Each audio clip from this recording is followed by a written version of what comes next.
गीतकार नितेश ठाकुर, अही निर्देशक चंदन बाबा और C2B पिन दोनों जना लय लुटता लो। अब है चैत में भाव लागल।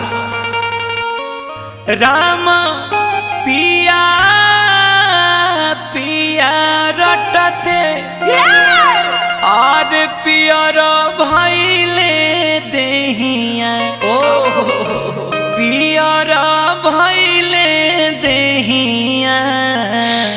जियो जान ए राम पिया हो भइले, पिया भइले अरे गुलारी के फुलवा। ए